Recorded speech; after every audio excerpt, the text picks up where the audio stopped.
Question number 1. The function of management relating to laying down the foundation for carrying out the other functions of management successfully is called. तो management का ऐसा कौन सा function है जो कि other functions के लिए फाउंडेशन क्रिएट करता है, मतलब पहले हम वो फंक्शन परफॉर्म करते हैं, उसके बाद हम उसके बेसिस पे सारे अदर फंक्शंस परफॉर्म करते हैं. तो मैनेजमेंट में सबसे पहले क्या परफॉर्म किया जाता है? प्लानिंग प्रोसेस, है ना. प्लानिंग के बाद हम ऑर्गेनाइजिंग, स्टाफिंग, जो भी हमारे प्रोसेस हैं उनको परफॉर्म करते हैं. सो क्वेश्चन नंबर 1 का आंसर हो जाएगा planning. Question number 2. Identify the level of management which does not interact with the workforce directly. तो मैनेजमेंट का ऐसा कौन सा लेवल है जो कि डायरेक्टली वर्कफोर्स से इंटरेक्ट नहीं करता है? Operational management, first line manager, supervisory management और मिडिल लेवल मैनेजमेंट. तो जो फर्स्ट 3 हैं वो ऑल्टरनेटिव नेम है लोअर लेवल मैनेजमेंट के. तो लोअर लेवल मैनेजमेंट तो डायरेक्टली कॉन्टेक्ट होता है हमारे वर्कर से, जो कि पूरा काम वो कराते हैं उनसे. लेकिन जो मिडिल लेवल मैनेजमेंट होता है वो डायरेक्टली कॉन्टेक्ट नहीं होता, उनका लोअर लेवल से होता है ना. तो उसका आंसर हो जाएगा middle level management. Question number 3. Which level of management serve as a link between top level managers and first line managers? तो कौन सा level of management link between होता है, मतलब बीच में आता है टॉप लेवल के और लोअर लेवल के. लोअर लेवल का ही ऑल्टरनेटिव नेम हो जाता है फर्स्ट लाइन मैनेजर्स. तो कौन सा आता है? मिडिल लेवल मैनेजमेंट आता है. तो उसका आंसर भी हमारा मिडिल लेवल मैनेजमेंट हो जाएगा. Okay. Question number 4. Which of the following is not a designation related to the top level management? तो इसमें से कौन सा ऐसा डेजिग्नेशन है जो कि टॉप लेवल में नहीं आता? Production manager, vice president, president, chairman. तो वाइस प्रेसिडेंट, प्रेसिडेंट और चेयरमैन तीनों ही टॉप लेवल की डेजिग्नेशन है. लेकिन जो प्रोडक्शन मैनेजर है वो हमारा मिडिल लेवल मैनेजमेंट में आता है, क्योंकि वो सब हेड हो गया. इसलिए इसका आंसर हो जाएगा प्रोडक्शन मैनेजर, क्योंकि उसमें नॉट अ डेजिग्नेशन पूछा था. Question number 5. Which of the following would be included in the coordinating and controlling function? इसमें से कौन सा ऐसा ऑप्शन है जो कि कोऑर्डिनेटिंग फंक्शन भी है और कंट्रोलिंग फंक्शन भी है? तो ए है measuring results against corporate objectives. तो रिजल्ट्स को मेजर करना, जो भी हमने ऑब्जेक्टिव बनाए हैं, हमने जो काम कर लिया है उसको मेजर करना कि प्लान के हिसाब से वो काम हो रहा है कि नहीं हो रहा है. ये हम कोऑर्डिनेटिंग में भी करते हैं और कंट्रोलिंग में भी करते हैं. बाकी बी, सी और डी इसमें नहीं होगा, क्योंकि इसमें ऐसा कुछ है नहीं है. तो फर्स्ट वाला ऑप्शन का राइट आंसर हो जाएगा. So option is a. Question number 6. Policy formation is the function of. Policy formation किस लेवल ऑफ मैनेजमेंट का फंक्शन होता है? तो वो टॉप लेवल का होता है. जितने भी पॉलिसीज, रूल्स और रेगुलेशन सब यही फ्रेम करते हैं. तो उसका आंसर हो जाएगा C, top level management. Question number 7. As a multi dimensional phenomena management involve expect such as. हमने मैनेजमेंट के फीचर्स में पढ़ा था कि मैनेजमेंट मल्टी डायमेंशनल एक फिनोमिना होता है. तो उसमें हमने क्या क्या 3 चीज़ें पढ़ी थी? Management of work, management of people, management of operations. तो मैनेजमेंट ऑफ थिंग्स और वर्क एक ही चीज़ हो गई. तो उसका आंसर हो जाएगा all of the above, C. Question number 8. Identify the feature of coordination being highlighted in the given statement. Coordination is not a one-time function. It begins at the planning stage and continues till controlling. तो हमें coordination का ऐसा feature बताना है जो कि one time function नहीं है. वो बिगेन होता है प्लानिंग स्टेज से और ख़त्म होता है टिल कंट्रोलिंग फंक्शन तक. हमारे 5 फंक्शंस होते हैं, तो वो प्लानिंग से शुरू होता है, कंट्रोलिंग पे ख़त्म होता है. तो क्या होगा? कॉन्टिन्यूस प्रोसेस है. वो हमें समझ में ही आ रहा है क्वेश्चन पढ़ के कि वो कॉन्टिन्यूस प्रोसेस है, इसलिए वो प्लानिंग से शुरू होता है और कंट्रोलिंग पे खत्म होता है. तो उसका आंसर हो जाएगा C, coordination is a continuous process. Question number 9. Management contain a series of interrelated functions that include. तो मैनेजमेंट में एक सीरीज़ फॉलो की जाती है इंटररिलेटेड फंक्शंस की. सबसे पहले उसमें पोस्ट डीसी होता है, planning, organizing, staffing, directing, controlling. तो उसमें 3 हमें गिवन है. तो उसका आंसर हो जाएगा B, all of the above. Question number 10. Which of the following binds all the functions of management. तो मैनेजमेंट का ऐसा कौन सा फंक्शन है जो कि सारे फंक्शंस को बाइंड करके, मतलब मिला के चलता है? तो वो हमारा कोऑर्डिनेशन फंक्शन होता है. कोऑर्डिनेशन में हम सारे फंक्शंस को मिला के सिंक्रोनाइजेशन के साथ चलते हैं. तो उसका आंसर हो जाएगा C, coordination. Question number 11. Which is true regarding coordination. Coordination के बारे में क्या चीज़ सही है? It is needed to perform all the functions of management. हाँ, ये हमें सारे फंक्शंस में ज़रूरत होती है कोऑर्डिनेशन की. तो ये तो सही है. It required at all the levels. Yes, सारे लेवल्स पे भी चाहिए होता है. फिर it is the most important function of an organization. हाँ, ये बहुत ज़्यादा इंपॉर्टेंट फंक्शन है. अगर ये नहीं हुआ तो लड़ाइयाँ होंगी, झगड़े होंगे और हमारा जो गोल है वो अचीव अच्छे से नहीं हो पाएगा. इसलिए कोऑर्डिनेशन बहुत इंपॉर्टेंट फंक्शन होता है. तो उसका आंसर हो जाएगा D, all of the above. Question number 12. Management is said to be poor if it is. Management को कब कह सकते हैं कि वो पुअर है? अगर वो इफेक्टिव है एंड इनएफिशिएंट है, both ineffective and inefficient, all of the above. Efficient तो है बट इनइफेक्टिव है, मतलब इफेक्टिव भी होना चाहिए और एफिशिएंट भी होना चाहिए, तब वो अच्छा कहलाता है. बट अगर वो दोनों ही नहीं है तो ऑफकोर्स वो पुअर होगा. तो उसका आंसर हो जाएगा बी, ना तो वो एफिशिएंट है ना वो इफेक्टिव है. ठीक है. Question number 13, which of the following statement does not pertain to middle level management.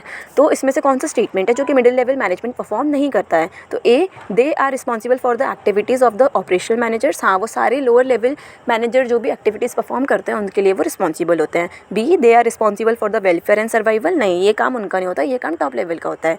तो वैसे तो यही आंसर होना चाहिए, बट तब भी C, they interpret the policies which is made by top level managers. जो वो क्या करते हैं, उनका एक और काम होता है कि इंटरप्रेट कराते हैं जो भी पॉलिसीज़ फ्रेम की गई हैं टॉप लेवल में।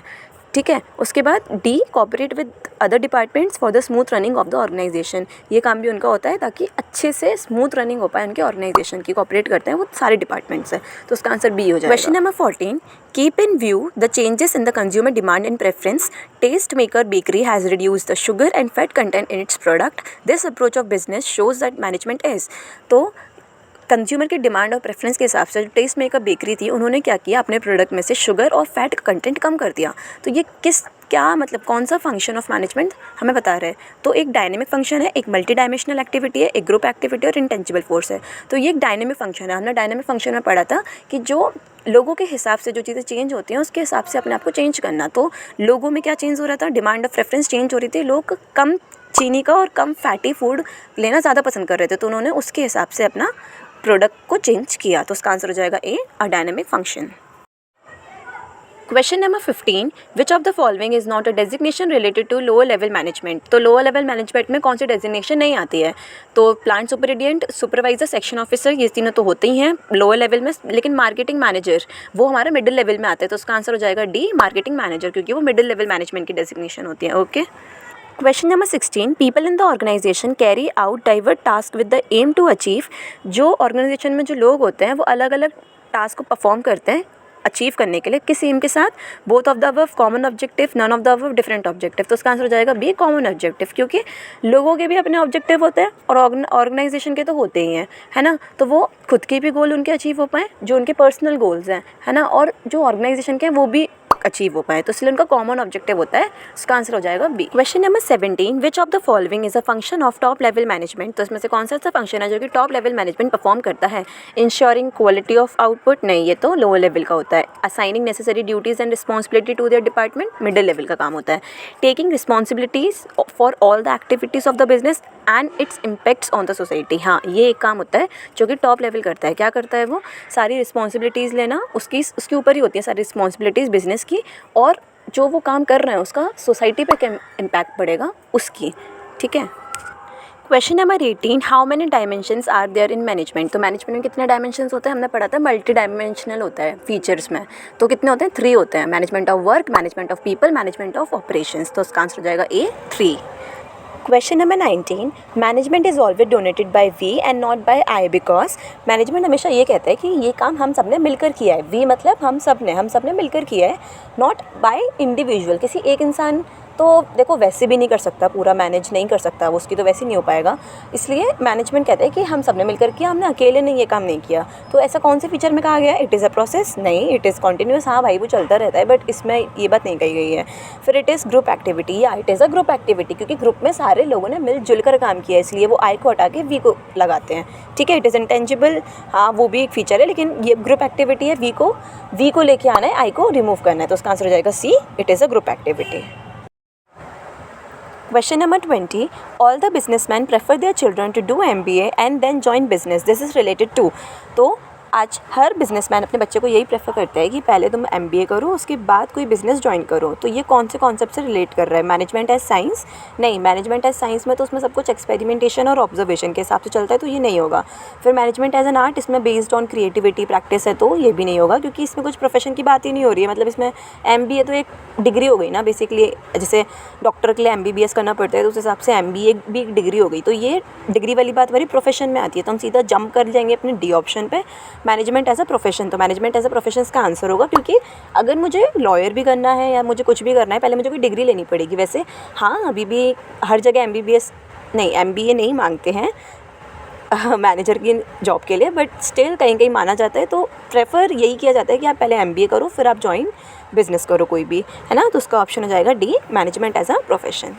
क्वेश्चन 21, मैनेजमेंट मैनेजमेंट क्या है? एक आर्ट है, साइंस है, या फिर बोथ आर्ट एंड साइंस है, या फिर कुछ नहीं है? तो मैनेजमेंट दोनों है, मैनेजमेंट आर्ट भी है और मैनेजमेंट साइंस भी है।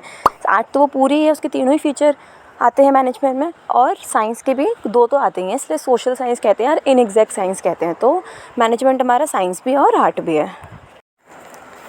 Question 22, efficiency is concern with, efficiency मतलब कम खर्चे में और कम वेस्टेज के साथ काम हो जाना। तो आंसर हो जाएगा D, utilization of minimum resources. Question 23, when a worker achieves target production of 100 unit at higher cost so he is, मतलब वर्कर ने अपना टारगेट प्रोडक्शन 100 यूनिट का वो अचीव किया on time, but higher cost में कर दिया। मतलब उन्होंने इफेक्टिव तो वो थे बट एफिशिएंट नहीं थे। इफेक्टिव मीन्स मतलब क्या, टाइम पे अपना काम कंप्लीट करना, तो उन्होंने वो तो किया, बट एफिशिएंट मीन्स कम से कम खर्चे में करना, है ना। तो उन्होंने वो नहीं किया, उन्होंने वो टाइम पे करने के चक्कर में उन्होंने हायर कॉस्ट पे काम कंप्लीट किया अपना, ठीक है। तो वो क्या कहलाएंगे? बेसिकली वो इफेक्टिव कहलाएंगे, क्योंकि उन्होंने टाइम पे किया। एफिशिएंट वो नहीं कहलाएंगे। तो उसमें पहला ए तो गलत हो गया, एफिशिएंट, बी इफेक्टिव, यस वो क्या कहलाएंगे? Effective. Both effective and efficient नहीं भैया, एफिशिएंट तो वो थे ही नहीं, क्योंकि उन्होंने हायर कॉस्ट पे काम किया। तो उसका आंसर हो जाएगा B, effective. Question 24, Ankita is engaged in manufacturing of chocolates and biscuits by using environmental friendly methods of production. Which management objective is used here? तो ये केस बेस्ड टाइप का क्वेश्चन है। अंकिता जो है वो इंगेज्ड है, किस काम में इंगेज्ड है? चॉकलेट्स और बिस्किट बनाने के काम में इंगेज्ड है। और वो कैसे बनाती है? इन्वायरमेंटल फ्रेंडली मेथड से बनाती है। भाई सीधा पढ़ के समझ में आ रहा है, इन्वायरमेंटल फ्रेंडली मेथड्स हम लोग हमेशा सोशल ऑब्जेक्टिव में यूज़ करते हैं, क्योंकि क्वेश्चन में ऑब्जेक्टिव पूछे हैं, है ना। अगर हम इन्वायरमेंटल फ्रेंडली मेथड मतलब यूज़ करेंगे तो उससे हमारा इन्वायरमेंट अच्छा रहेगा और बेसिकली अच्छी चीज़ें बनेंगी, किसी को कोई नुकसान नहीं होगा। तो अपने सोशल के बारे में सोच रहे हैं ना, अपना सोशल ऑब्जेक्टिव फुलफिल कर रहे हैं, क्योंकि हम इन्वायरमेंटल फ्रेंडली, ये हमने पॉइंट भी पढ़ा था उसमें कि इन्वायरमेंटल फ्रेंडली मेथड यूज़ करना प्रोडक्शन करते समय, ताकि बाहर किसी को नुकसान ना हो, ऑर्गेनाइजेशन में किसी को नुकसान ना हो। तो उसका आंसर हो जाएगा सी, और social objective. Question 25, which function of management ensures work accomplishment as per plan.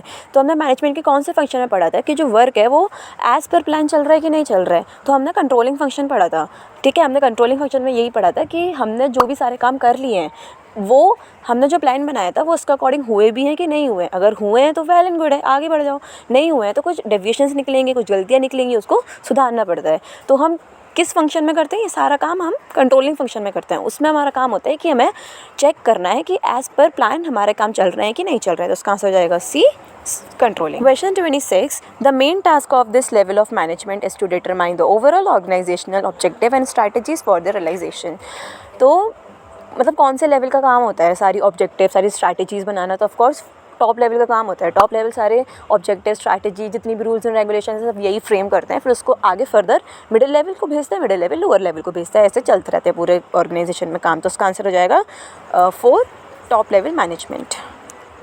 Question 27, management might plan, management के कैसे प्लान होते हैं? For a short period, for a long period, for a short period और long period, और none of this. Basically short period की भी बनाती है, वो लॉन्ग पीरियड की भी बनाती है। अगर कोई 1 आध साल का प्लान बनाया तो वो शॉर्ट पीरियड में चला गया, और अगर कोई 3-4 साल के भी तो प्लान बनते हैं ना, 1 ही साल के थोड़ी ना बनते हैं, दोनों टाइप के प्लान बनते हैं। लॉन्ग पीरियड में 2-3 साल के प्लान बन गए तो वो लॉन्ग पीरियड में हो जाएंगे। तो उसका आंसर हो जाएगा सी, फॉर अ शॉर्ट पीरियड और a long run.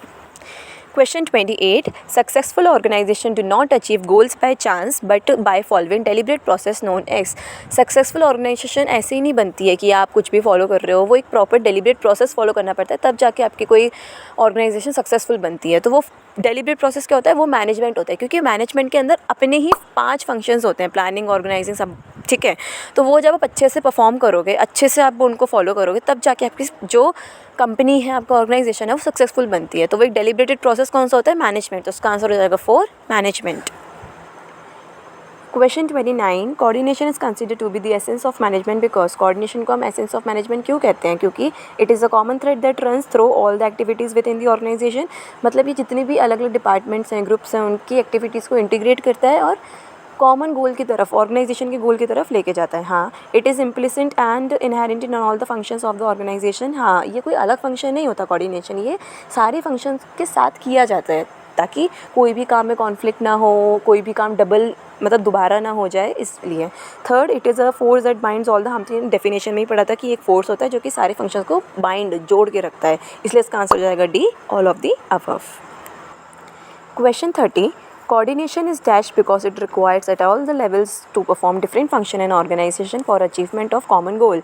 Basically coordination क्या है जो कि हमें हर लेवल पर चाहिए होता है और अलग अलग डिफरेंट फंक्शंस करने के लिए हमें चाहिए होता है कोई भी अपना गोल अचीव करने के लिए ऑर्गेनाइजेशन का। तो ये क्या एक परवेसिव फंक्शन है? हाँ वो तो है ही, कंटिन्यूस प्रोसेस है, हाँ वो भी है, चलते ही रहता है। यूनिटी ऑफ एफर्ट मतलब सारे एफर्ट्स को यूनाइट करके चलता है, जितने भी लोग होते हैं, अलग अलग डिपार्टमेंट्स होते हैं, सबके एफर्ट्स को मिलाता है, तब जाके प्रॉपर तरीके से अचीव हो पाते हैं हमारे गोल। और फिर डी ये क्या है? Essence of management. Essence of management में सभी आ जाता है कि ये ग्रुप्स एफर्ट को इंटीग्रेट करता है ना, कॉन्फ्लिक्ट से बचाता है, कोई भी काम ओवरलैपिंग नहीं होती किसी भी काम की, इसलिए कोऑर्डिनेशन बहुत ज़रूरी होता है। इसलिए ये हमारे कोऑर्डिनेशन एक क्या होता है? एक एसेंस ऑफ मैनेजमेंट है जो कि बहुत ज़रूरी है हमारे एक ऑर्गेनाइजेशन के लिए। इसलिए इसका आंसर हो जाएगा डी, एसेंस ऑफ मैनेजमेंट।